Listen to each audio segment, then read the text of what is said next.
I remember exactly where I was standing when my life shattered into pieces.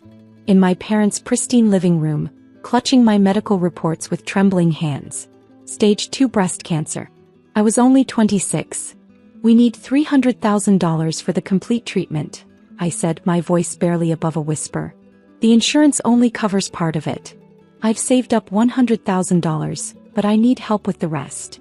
My mother sat perfectly still on our imported Italian leather sofa, her face a mask of practiced composure.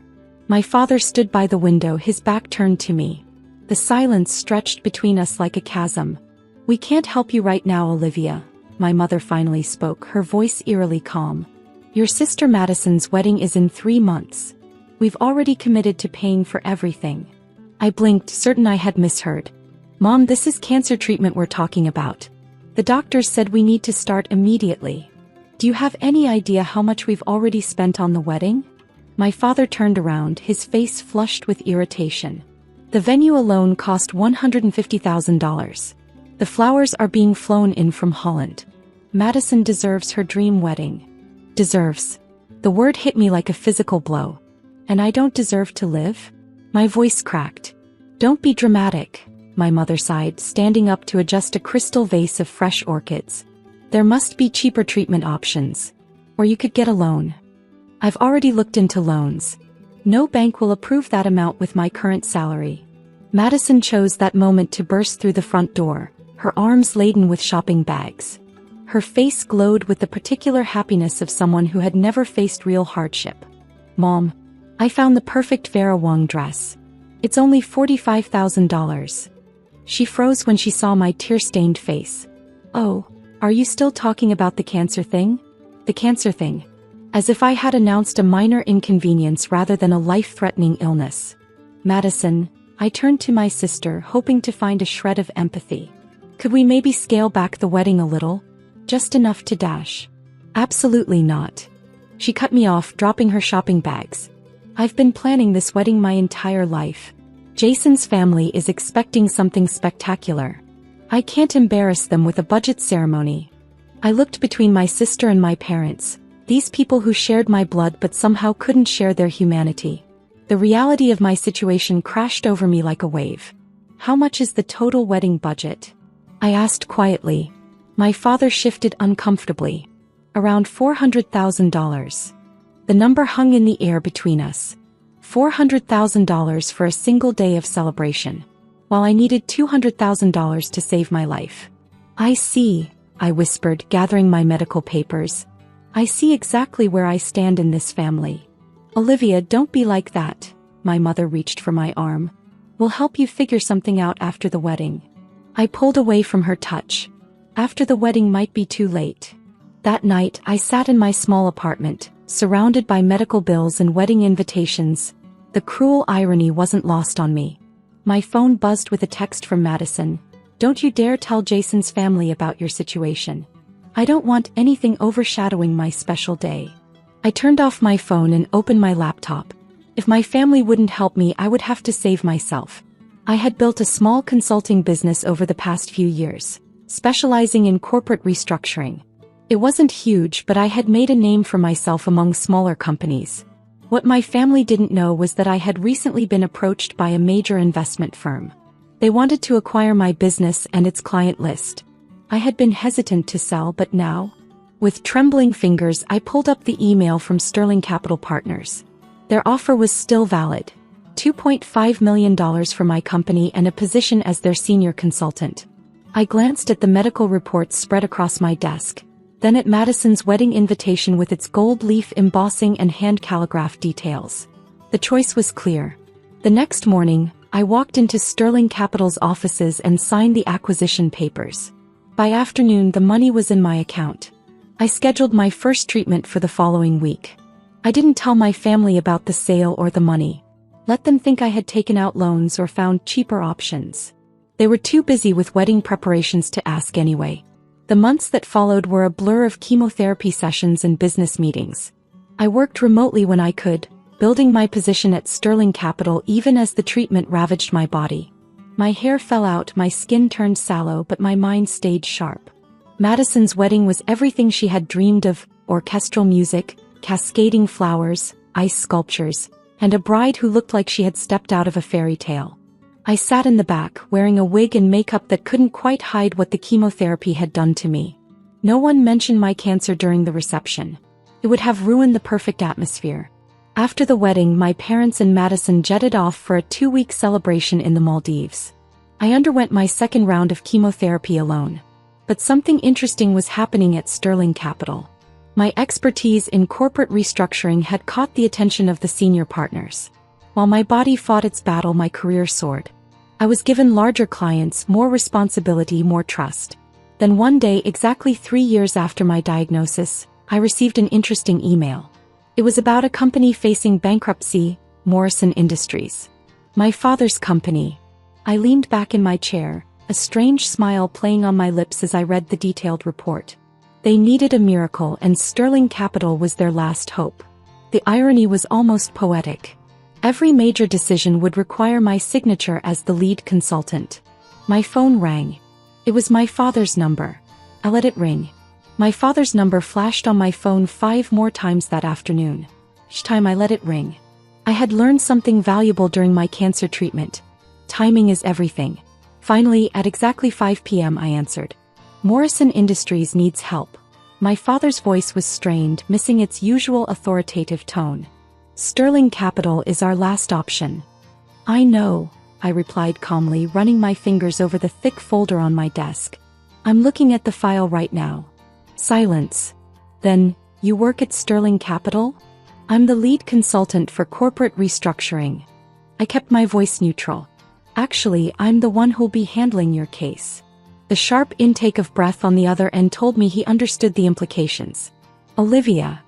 He started, but I cut him off. Let's schedule a proper meeting. Tomorrow 9 a.m. Sterling Capital's main conference room. Bring Mom and Madison. She's still your CFO, right? We need all decision makers present. Before he could respond, I hung up. That night, I stood in front of my full-length mirror, carefully choosing my armor for tomorrow's battle. Gone was the sickly, desperate woman who had begged for help 3 years ago. Cancer had taken my hair, but it had grown back thicker, darker. My body, once weakened by chemotherapy, was now strong again. I chose a perfectly tailored black suit, Louboutin heels, and the diamond earrings I had bought myself after my first major deal at Sterling. The next morning, I arrived early to set up the conference room. As I placed folders at each seat, Jenny, my assistant, poked her head in.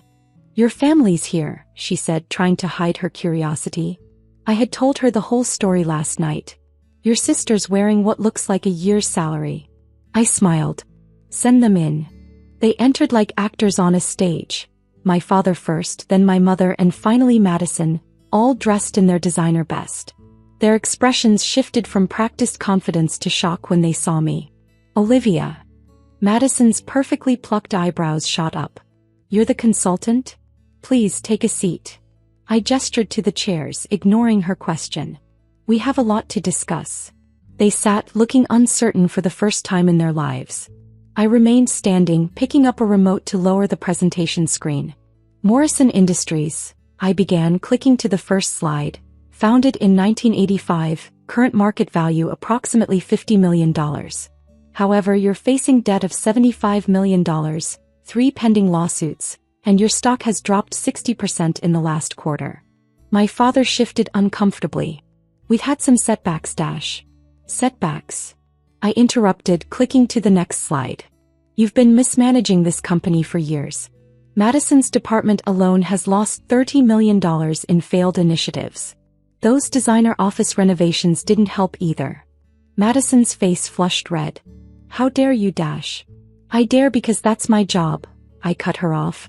I dare because Sterling Capital has authorized me to either save or sink your company.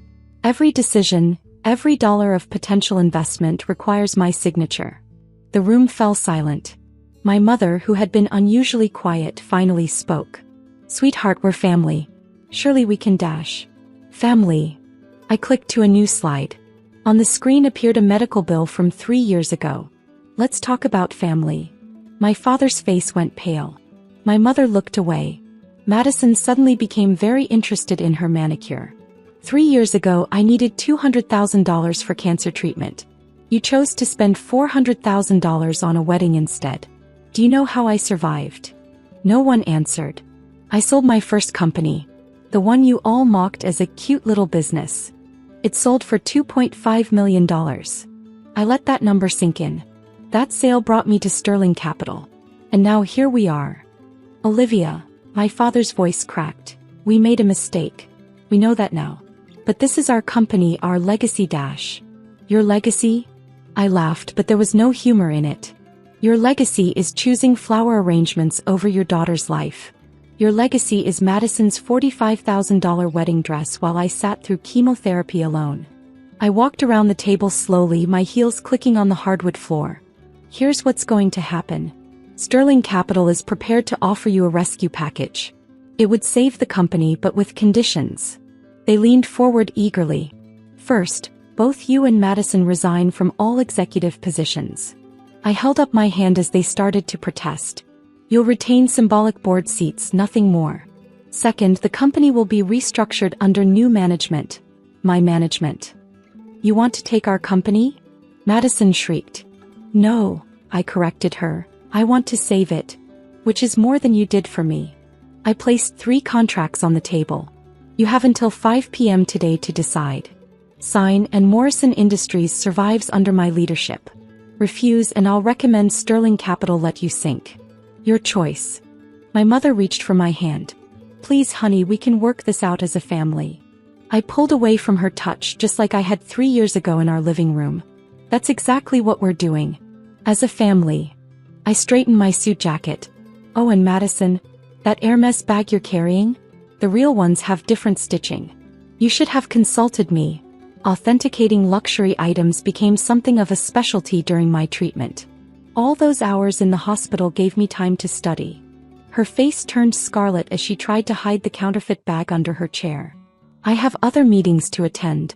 Jenny will stay here if you have any questions about the contracts. I walked to the door, then paused. One more thing. That $400,000 wedding? Jason filed for divorce last month. I guess expensive flowers don't guarantee happiness. I closed the door behind me, letting out a long breath. Through the glass walls, I watched them stare at the contracts, their perfect world crumbling around them. By 4:30 p.m. they signed. When I got home that night, I opened my safe and pulled out a photo I'd kept hidden for 3 years. Yumi in the hospital, bald and smiling weekly after my first round of chemotherapy.